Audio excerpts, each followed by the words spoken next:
Like, it take a real motherfucker to get sober. Entrepreneurship is a mindset. It's not necessarily what you do. Because I promise you, if you're doing it for the right reasons, you will be okay. What do we know about trauma scientifically? It changes the chemistry in the brain. We can relate to one another, you know. That's why this camaraderie is so awesome, because we just get it and we don't judge. You can't fight new battles with old tactics. Your thoughts become your words become your actions become your character becomes your destiny. What do you want to be remembered by when you're gone? What's grounded, fam? It's your boy Johnny Gio. Thank you guys for tuning in to the Grounded Phoenix podcast and YouTube channel. The purpose of this channel is to express vulnerability and expand awareness to addiction, trauma, and mental health. Joining me today as my guest, welcome back, Justin Pena. What's grounded, brother? What's up, man? How we doing? Doing great, man. I'm excited to have you, bro. For a lot of people that are probably new to the channel or didn't get a chance to see our first podcast, man, I'm gonna put the link in the description below because you really got in depth into like your recovery and your addiction and a much more personal view of like everything you went through. So I'm gonna put that in the description below in case you guys want to check that out. But for today, you know, we're just gonna have a raw, uncut conversation on, you know, what we've been up to, what our recovery is like right now, and then also some subjects that I have in my mind that I think me and you both resonate with. But for now, bro, I just want to see how you are and how much recovery time do you have right now, just assuming that you are still sober. Yeah, I'm still sober. Yeah, I figured. Let's see, I have, what is it, June, so like 6.5 years right now. Woo! Yeah, dude, it's crazy. But yeah, man, I mean, there have been some things in my life that have happened recently that are 100% outside of my control, that literally have nothing to do with me, but have affected me. So, you know, I've just recently, the last 2-3 weeks, month maybe, been focusing on like what I can control myself and, you know, building my own life, my business, all that stuff, man. So it's been a cool little transition in the last month or so to kind of just focusing on me. And that's super important, man. I think that goes for like everybody that may not even be in addiction, right? Like being aware of like the things you can't control and the things that you can, finding the wisdom to know the difference, right? Like the Serenity Prayer says, and we say it all the time, but when it comes to applying it to your life, it's got to be one of the most difficultest things to do. Like what have you found it that has like really benefited you, or what do you think, like when it comes to things that you cannot control, what is like something that you're just like, that reminds you like, hey man, like gotta ground yourself, you just can't control this situation? I think for me, it comes back to my happiness, right? Mm-hmm. So, you know, I'll just give you the example of what happened in my life recently. I was engaged to be married to a girl that I'd been with almost 6 years. And she decided she didn't want to get married. She didn't want kids. She didn't want that life anymore. And so we split up. And, you know, for a couple days, it was rough. I'm not going to lie, right? It was real fucking rough. Right. Of course. And then I had to realize that this is about my happiness, right? I can't control her. I can't control her decisions. I can't control what she wants to or doesn't want to change, or what brings her joy and happiness, right? So this is the decision that was made. This is the path that God has put in front of me, right? I make a decision right now to fight it, right? Or to roll with it and get to a point where I can be happy every day, right? And what do I want? Ultimately, I just want to be fucking happy and live my life. You know what I mean? So I can't control those things. What I can control is how I react to a situation. Exactly. Right? How I deal with a certain situation, how I respond to these things, right? And sit with them for a minute, analyze the situation, and make my best response, right? I give a shout out to the people I have around me, man. They've been more helpful than I can express in words, you know, and talking with them about how I feel and you know, what I want to do and contrary action, right? All these things that we learn through recovery, right? And that I'm blessed to be a part of recovery because normal people don't have these things, right? They don't have a step-by-step guide of how to live your life, or right, we'll call it work to do to get some resolve out of a situation, and people like you and me do, and I take advantage of those things, and they're a blessing to me today. So yeah, I think I just, when it comes to focusing on things you can't control, instead of focusing on what you can't control, focus on what you can control and go forward. Right on, brother. Very well said, man. I was just about to ask, what are the tools that you had in this? I mean, you just basically answered that right now. I also got to say, man, when I was going through my separation with my kid's mother, something that really helped me, and it seems like it's helping you, and you're in the process of it, bro, because you're looking super swole, man. Like, you've been getting it at the fucking gym, homie. So Yes, sir. talk about how that has helped you, and how that experience has been so far, man, because you're looking pretty jacked, homie. Thank you, bro. Thank you. I'll say when I first started working out, it was just more of like something to do, right? I didn't have a lot to do.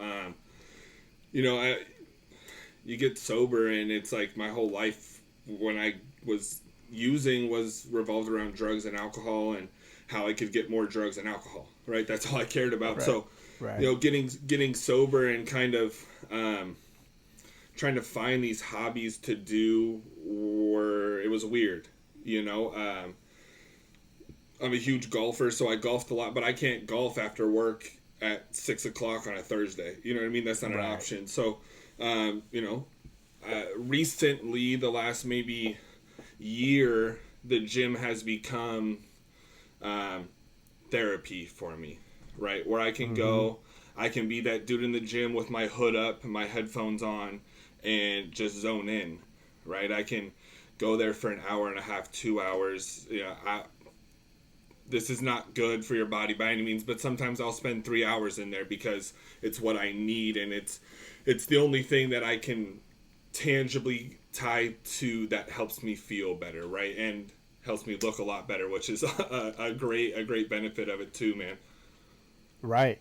No, that's well said, dude. I mean, I think I personally have reached like a plateau in my own working out regimen, but even though sometimes I'm like, man, like I don't see noticeable gains, or like sometimes I'm just like too hard on myself, I notice that no matter what, if I don't work out, it affects me mentally even more, like even worse, because that freedom that I got, or like you said, like that therapy was, you can't compare that to anything else, because you really take time to, I guess, focus on yourself and be present, because when you're working out, it's really about like the set you're doing, the mind and muscle connection, and then of course playing some tunes and you might get caught up in sometimes. It may bring out some anger, it may bring out some sadness, but you're able to just fuck it up with the weights compared to doing some stupid shit or perhaps even relapsing, right? Right. Yeah. I mean, it's the cheapest therapy I've ever found, first of all. You know what I mean? I pay $30 a month for my gym membership, and maybe, $100 a month for, protein and some pre-workout, some creatine, some supplements that I take, and it's cheap. I mean, I think therapy, if you don't have insurance, is maybe like $100, $200 a session. You know what I mean? For someone, someone who's in recovery, right? I have access to free therapy. I have a sponsor. You know what I mean? I can utilize that, but I can go in there, right, and I can feel whatever emotion I need to feel. I cried in the gym like 2.5 weeks ago, you know what I mean, with my homie. And people were around, and no one said anything. You know what I mean? It's a place where, I think a lot of people think, there's a lot of judgment. There's a lot of, who can lift the most weight and who can do this. Like, sure, you know what I mean? I can lift a lot of weight, but it's not about that, right? Like, I don't care if you're 900 pounds. I don't care if you're 80 pounds and whatever you're trying to do, like, get in there. You know what I mean? Get in the gym and work at it, right? Don't try and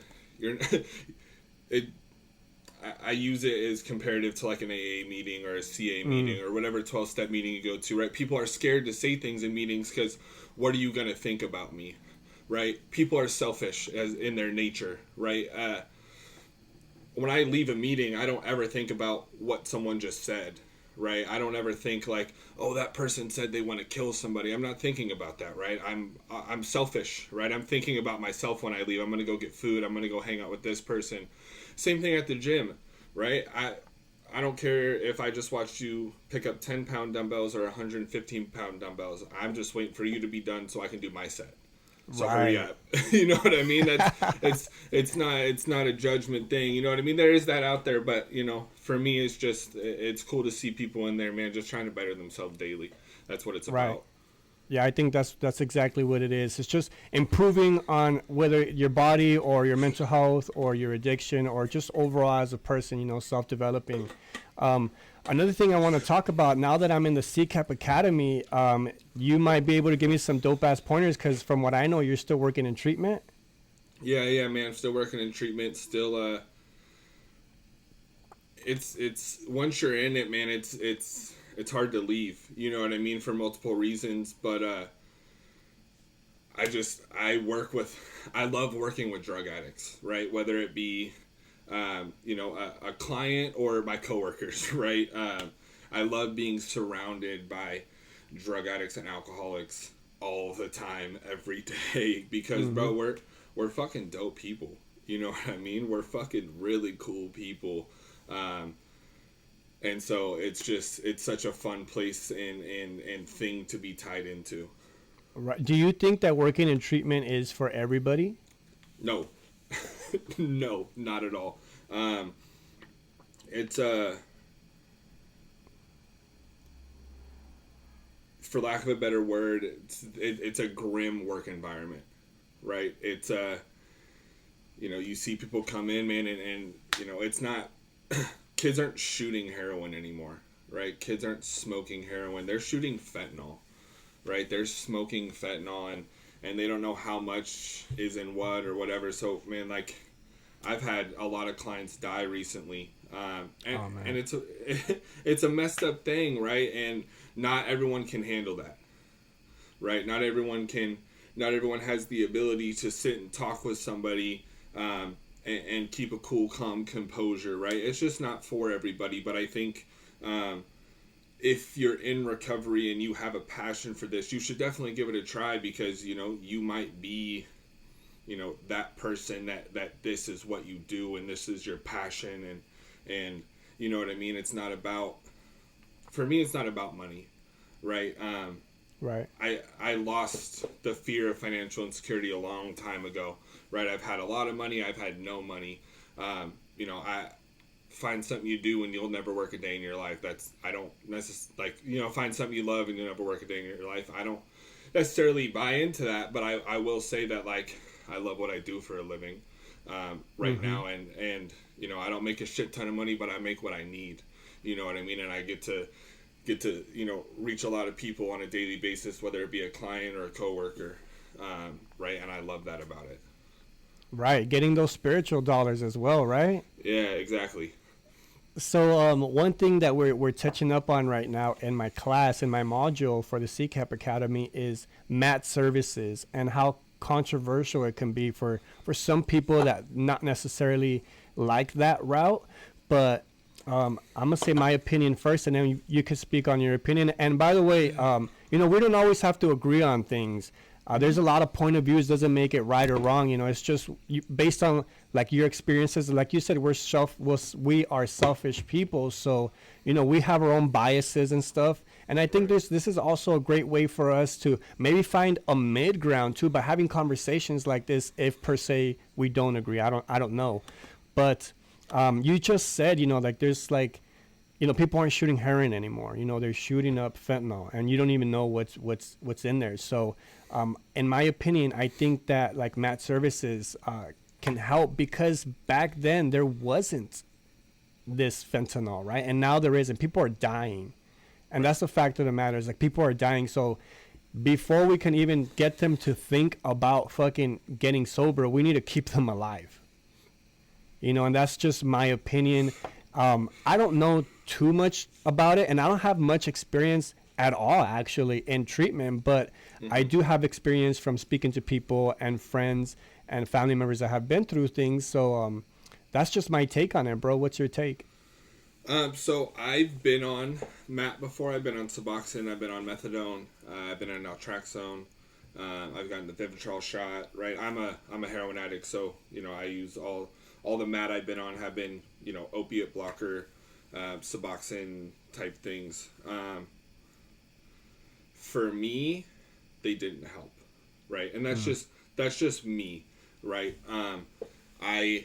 I would try to overcome it, right? Shoot more heroin, right? It wasn't something for me that was able to be a deterrent for getting high. That being said, there's people that it just works for them, right? They've been on Suboxone maintenance for 15, 20 years and they take 8 or 4 or 2 milligrams every day, and they do it and they live their life and they're productive and they're stand-up citizens, and they're pillars of their family, and I think that's amazing. No, if that's what helps you stay alive, then that's what helps you stay alive, right? The only concern I have, and it really doesn't fucking matter what my concern is, because it's not my life. If you're on, if you're on Matt or Suboxone or methadone or whatever, that's your choice. And it doesn't matter what anyone says. From a 12-step standpoint, Right. where I struggle with it is, the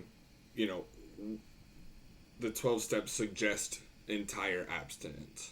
Right. Right. So to be on something that helps you stay sober and come in and sponsor someone that might not be doing the same thing, or to push that on people that don't need it, right, it becomes a tricky situation, because Right.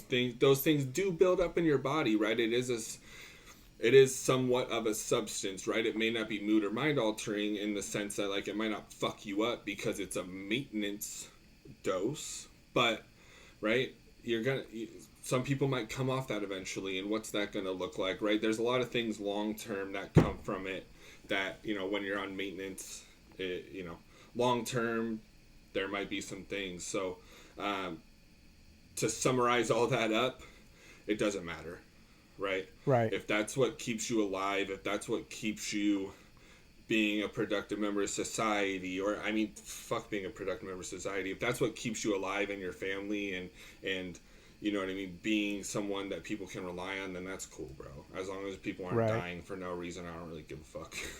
Yeah, right on it. And I think something that our instructor, mentioned and talked about is finding a mid ground where maintenance programs meet. You actually go to 12-step meetings and being a part of a recovery community to go hand in hand with that. The only thing perhaps is that, sometimes maybe meetings or sponsors may not be so accepting of that. So there's some sort of shame towards it, or a stigma revolving around it. So I think it would be super cool and maybe beneficial to the whole recovery community, or even, addicts, for there to be a mid ground, or maybe let's say a person that was on the maintenance program and got off of it. That person is the perfect person to sponsor somebody for that situation. For sure. Yeah, I have friends right now that are on Matt, man, that they went to treatment, 12, 13, 14 times, and they went to AA, and they went to CA, and they went to NA, and they tried to work their steps, and for whatever reason, they just couldn't stay sober that way, whether it be long enough to stay sober long term, or they just couldn't stay sober at all. How or why they couldn't stay sober doesn't matter. What matters to me is now they're alive. They're not shooting heroin. They're,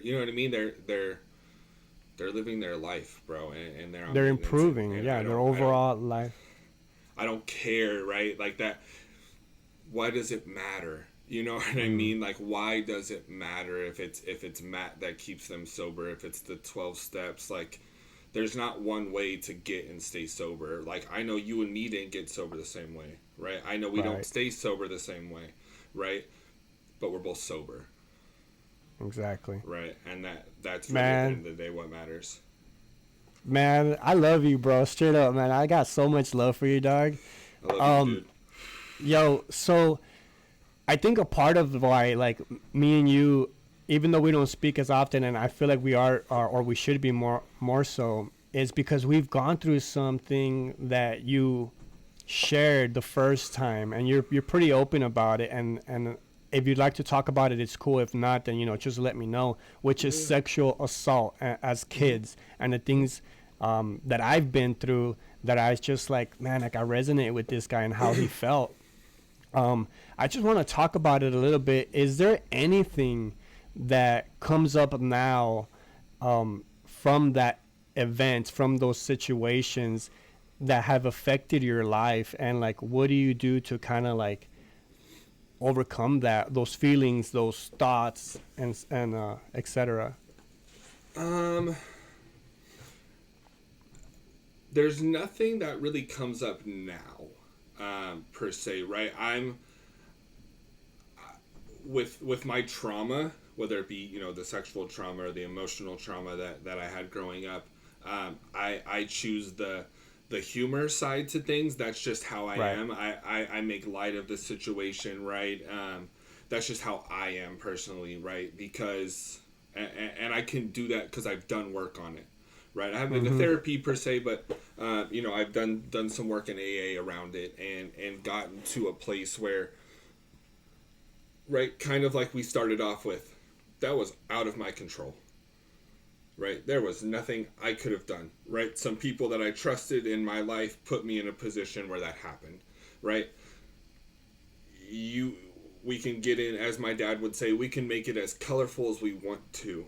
Right, the fact of it is, right, you can say, well, it was your mom, or it was your dad, or it was whatever, and they should have protected you. Sure, we can color it with all of that shit. At the end of the day, right, something happened. Right, so now we just move forward from it, right? How do I take this situation and move forward from it? What I've done is I've done some work on it, and I choose to be open about it. I speak about it, right? I share about it. And what that does is that creates this space for people to talk about it, to be open about it, to, share it with someone that, like, this might be something they were never going to tell anybody, and this might have fucked up their relationships with their family forever, fucked up their intimate, sexual relationships with whatever partners they may have had moving forward, with, their kids, right? All kinds of things can come from it. So, I think because I've done the work on it, it's given me this ability to share and be open about it, which creates a safe space for other people to do the same thing. You know what I mean? And it's just like this snowball effect, right? Kind of the same thing with sponsorship. Like, I get a sponsor, and that sponsor sponsors me, then I sponsor somebody, then that person sponsors somebody, then that person sponsors 3 people, and then pretty soon, from one person, 45 people have gotten sober, and it's just this giant effect. It's similar, right? So today it doesn't really, I don't really have a lot of emotions tied to it. It's just kind of something that happened, just like similar to like I stubbed my toe this morning getting out of bed, and I'm over it now, right? It's just kind of something that happened to me, and that's just my experience, right? Luckily, I'm glad. I know for some people, it can be a lot more serious and a lot more difficult to overcome. You know what I mean? There's a lot of things that go into it, but I would say, I did work on it, man, and I talked about it, and I tried to get to a solution to see that, like, I didn't have a part in it happening to me, but I have a part today in holding on to it. Right. That is very well said, bro. And what I got from that was acceptance of it happening, right? And of being able to, like you said, poke fun of it, and because you're accepting of it, and you can't change that, but you can, change like how you act now about it, how you open about it. Same thing with me, bro. And I think the reason why I asked you that question is because for a while, once I started exposing that side of me, I started really having these like really schizophrenic like thoughts where I was like bullying myself because of it. And it wasn't until I got fully sober off of weed, because when I was blazing it, that shit was fucking me up, bro. That shit was fucking me up. And I would not be able to poke fun of it. I was fucking mad bullying myself, and it was tormenting me. Right. But when you're able to bring it to light and accept it, and then just get off of certain substances that make you feel that way, for starters, it's very helpful. So thank you so much for sharing that, bro. And like you said, many people have different experiences and how it affected their life. So, anything we say, just kind of take it with a grain of salt. And if it helps, it helps. And if it doesn't, try to get your own help. 100%. And I also think something that helped me was understanding that, like, accepting what happened didn't make it okay. Mm-hmm. Right? Just because I accept, some sexual trauma that happened to me when I was a child doesn't mean that it's okay, or doesn't mean that, it should continue to happen, or that, the person, is just like, well, they're, whatever. Like, that's not the case. I chose to accept what happened and move on from it for my own happiness, right? And my own internal peace, because I don't know where that person is. I don't know what they're doing. I don't know how they feel about it, right? And, I'm not going to spend the rest of my life trying to figure it out. I'm going to move forward so I can live a healthy, happy, productive life, right? And I think, accepting the situation and moving forward is kind of like the best revenge, if you want to look at it from that aspect, right? The best revenge of, like, I moved on, bro. I'm good. I'm living a great life. Like, you didn't affect me like that, right? Like, you did some fucked up shit, and, like, I'm good, right? I overcame that. You know what I mean? You're not going to hold me down type shit. So you want to look at it from that aspect. That's a great way, too. You know what I mean? Get your revenge. Move on. Live your life. Be successful. Get out there and do Yes, sir. I'll never be the same.